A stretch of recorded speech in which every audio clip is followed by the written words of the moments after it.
I mean, why would Eagles fans be upset about Doug Pederson? They might not have liked the way it ended. Certainly 4-11-1. That was a disaster of a season. A lot of moving parts, the pandemic, big part of it. But I mean, there's one Super Bowl championship in this organization's history, and that's the guy that got it for him.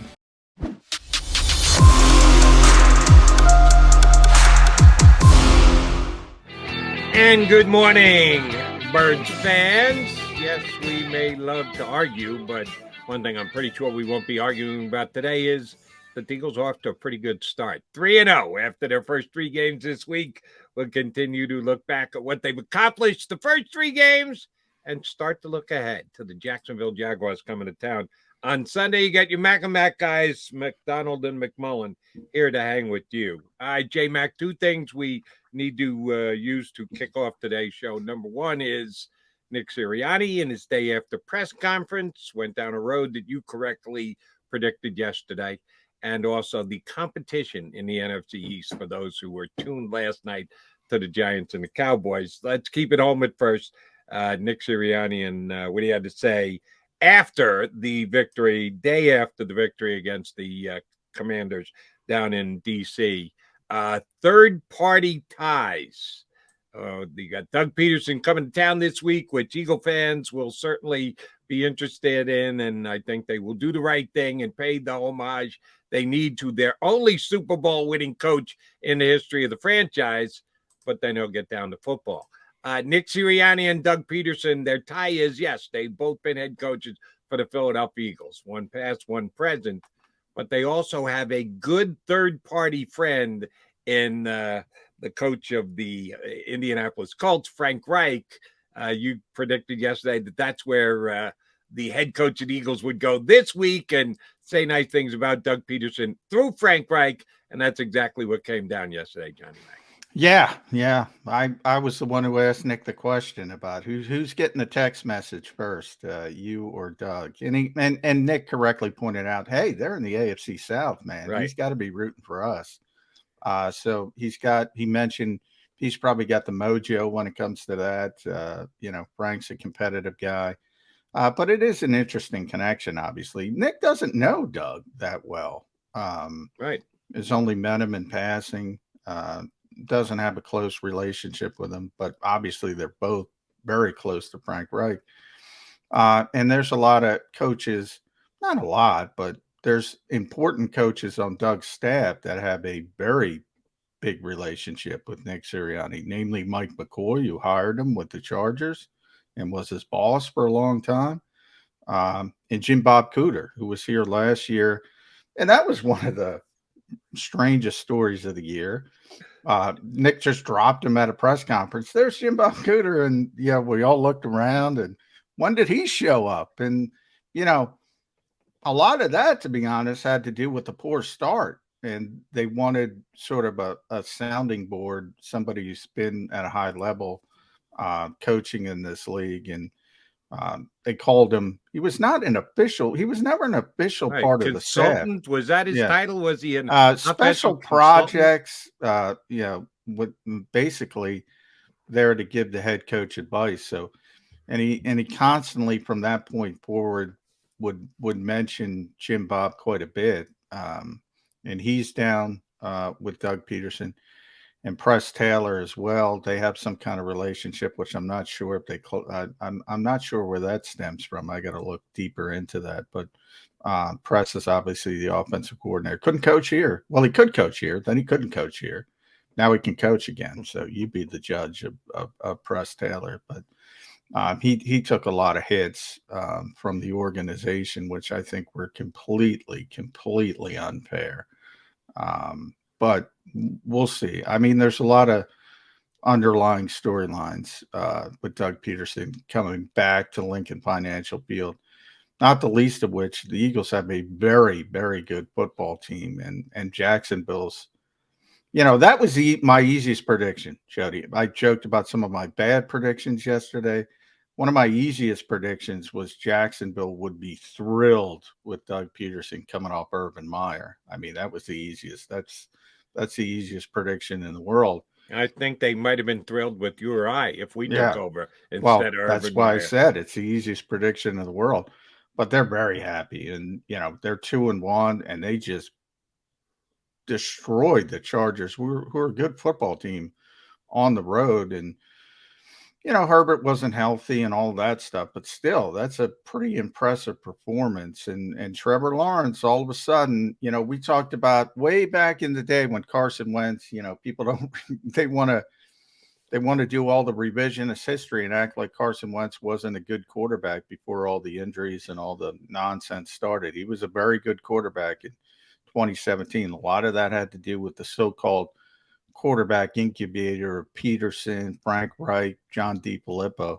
Well, he did the same thing in Jacksonville. You have Peterson, you have Mike McCoy, you have Jim Bob Cooter, sort of bringing those guys with tons of experience around quarterbacks around a young quarterback, and you're seeing quick advancement from Trevor Lawrence, who's got a heck of a lot of talent, Jody.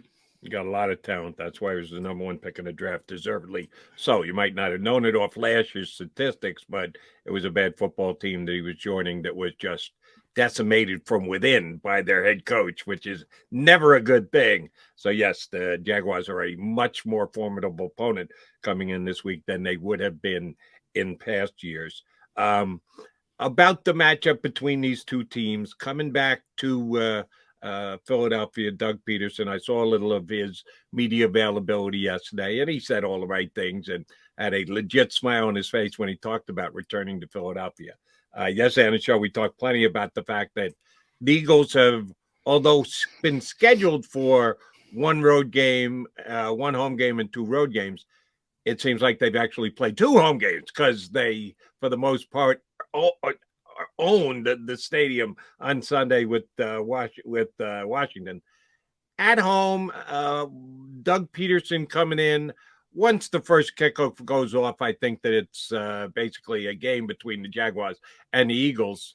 What kind of reception does Doug Pederson get? Because I know it is probably more of a talk radio thing than a Birds 365 thing, but it does intrigue me on the behavior of the Eagle fans, and major thumbs up for how they behaved Sunday, going down to Washington and taking over that house, and no major issues or incidents with the Eagle fans. How do you think they handled Dougie P on Sunday? Yeah, I would be stunned if it's anything less than applause and thank you and cheers and that kind until the kickoff, obviously, and then it's understandable. It's not going to be a Jalen Rager situation where every time he sets foot on the field, everybody's going to boo.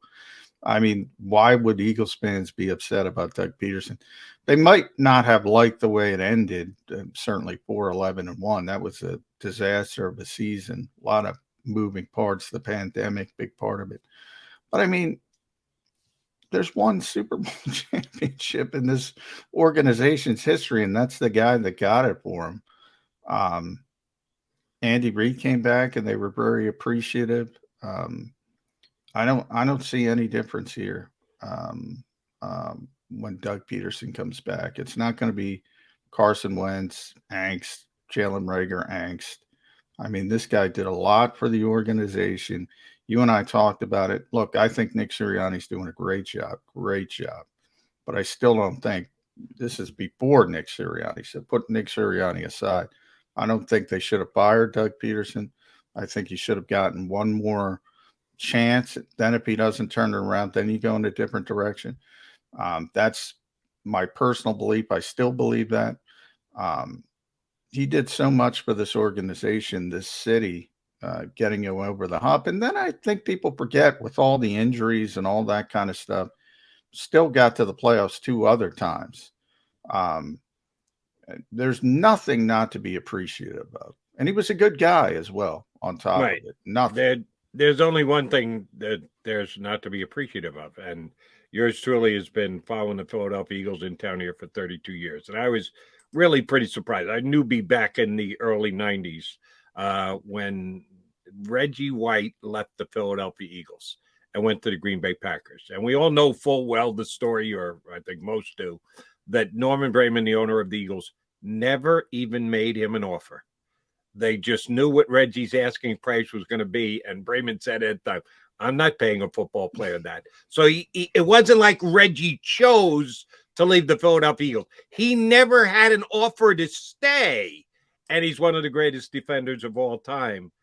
I was there the day when the Green Bay Packers came into town, and there were more boos than cheers when Reggie came out onto the field, which I was just floored and flabbergasted by, because it just didn't make any sense. You've got one of the greatest players of all time, wore your uniform. Your owner basically showed him the door to leave town, and they booed him for one reason and one reason only.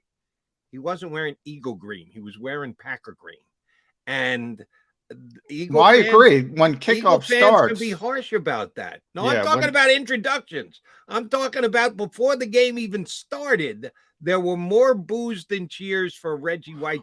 Number one, I think players are a little bit different than coaches, because obviously they're going to be on the field. Number two, I think, I think things are more obvious today than they were back then. I think, and I could be wrong, but I think, maybe a lot of fans didn't have that information, didn't understand that Reggie White, then they weren't listening to WIP, because we were talking about it. I just don't think now everything is put through the ringer. That's why, right? That's why this show exists. It is 24/7, 365. I don't think it was like that back then. Now, I could be wrong, but I don't think it was under the microscope as much as it is now, especially the contract stuff, especially the there was no SPO track or over the cap back then. There was no constant talking. Like we're back in the off season. You and I were pointing out, hey, this is it for Jalen Hurts. I mean, he's eligible for an extension after this season. That's how far ahead of that story we were. I don't think it was like that as much back then. I know when I first started covering the league, it wasn't as big a part of it, the business aspect of it. So I think there's more attention paid to it. I think there's more education on it. I think fans are better understanding of what's going on. Not all, but a lot, certainly the passionate ones.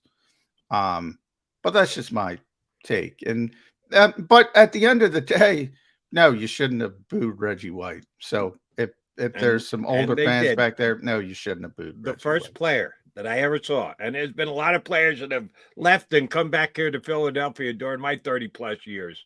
First one I ever saw get more cheers than boos was B-Doc. And that was a little bit after Reggie, and certainly more into the era of understanding the details between what came down between the team and the player. The Eagles, again, decided to move away from the player. They could have kept Brian Dawkins, but the Broncos were willing to offer a more significant contract that the Eagles just didn't think he was worth. Oh, they got that one wrong.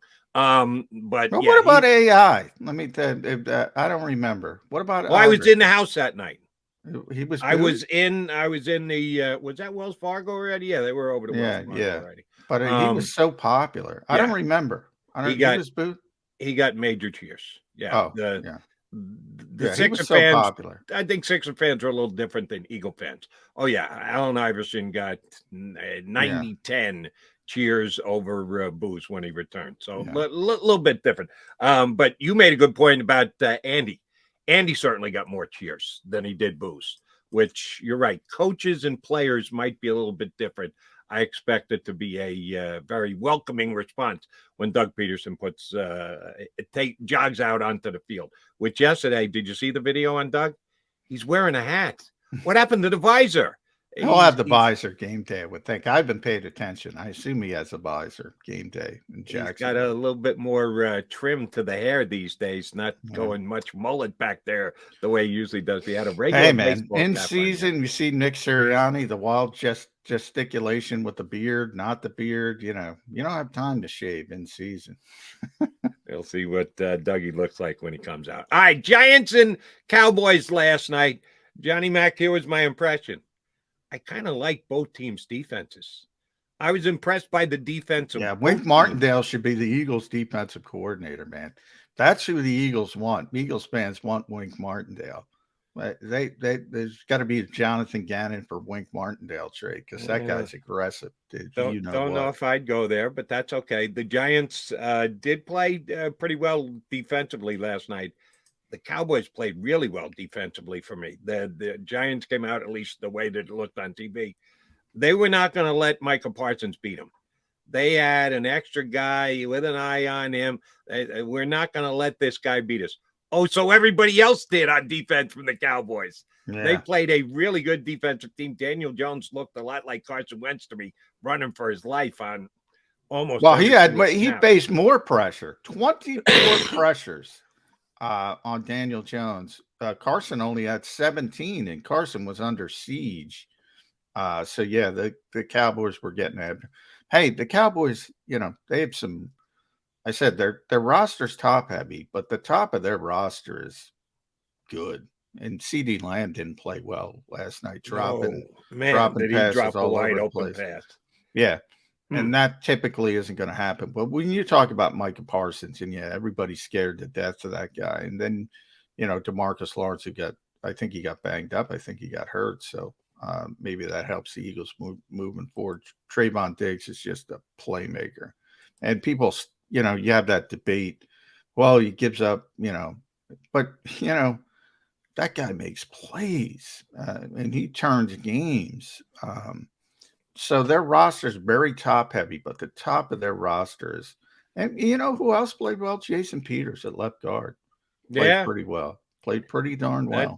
That looked wrong when he came out onto the Yeah. field playing guard, no less. Remember all the falderall and fiddly-dee about him playing guard? Yeah, he was playing guard. That's where he played last night. Injury. They plugged him in at guard. They didn't move Smith back into the guard and put JP at tackle. Well, no, they told Jason, get in there. You're playing guard. And it just kind of bothered me because, remember, he was brought back to be a guard, and then they had an injury, and they moved him back out to left tackle. Oh, well, now you got to pay me as a left tackle. Yeah. What do you mean? You already signed your contract. Yeah, I've been speaking to Doug. Yeah, we need to renegotiate on the fly here since you're going to be using me at tackle again, and tackles get paid more money. Oh, no. Yeah, that was the Andre Dillard burst. Andre was going to be the starting left tackle. I remember Doug Pederson trying to explain that. That was a difficult one for him because, Doug obviously has no control over the contract stuff. And now we know the roster stuff. And, Jason signed to play. I think he signed to play right guard. The injury happened, and all of a sudden they had to move him out, but he wouldn't agree to go out there until they redid it. Mm-hmm. And for a couple weeks in practice, he's still playing right. And we kept asking Doug Pederson, why isn't Jason playing left tackle? And he had to, end around that. Yeah. That was a difficult one. But even though I was impressed by both teams' defense, I wasn't really impressed by either team's offense. Pollard had one really good run, got into the second. Well, it's Cooper Rush and Daniel Jones. There's no surprise there. Yeah. It's not Tom Brady and Peyton Manning in their primes. And nobody is putting Jalen Hurts in that category anymore with those two guys. All Cooper Rush does is win games, though. He's got the highest winning percentage of a starting quarterback in NFL history. I'm just saying, Jim. That's true. You like to use that phrase, small sample. That would be Cooper Rush. He does win games. Believe me when I tell you. Well, no, Dak might actually be back by not this upcoming week, but the week after. They think he might be back for the Commanders week 4. Jerry Jones does at least. I know Jerry said that. Yeah. No chance, not happening. Do you know off the top of your head who the Cowboys play next week? Washington. Yeah, I should know. Oh, okay. All right. So, Cooper Rush could actually be showing his seat back on the bench as an undefeated starting NFL quarterback. All right. McMullen and McDonald hanging with you. We'll stick around here for another hour and 40 minutes. We got plenty of time to chat you up. We're chatting next with our bud, Mr. Special Ed himself, Ed Kratz from Sports Illustrated. JB's running, Johnny Mac's running mate over there at SI. He joins us next here on Birds 365.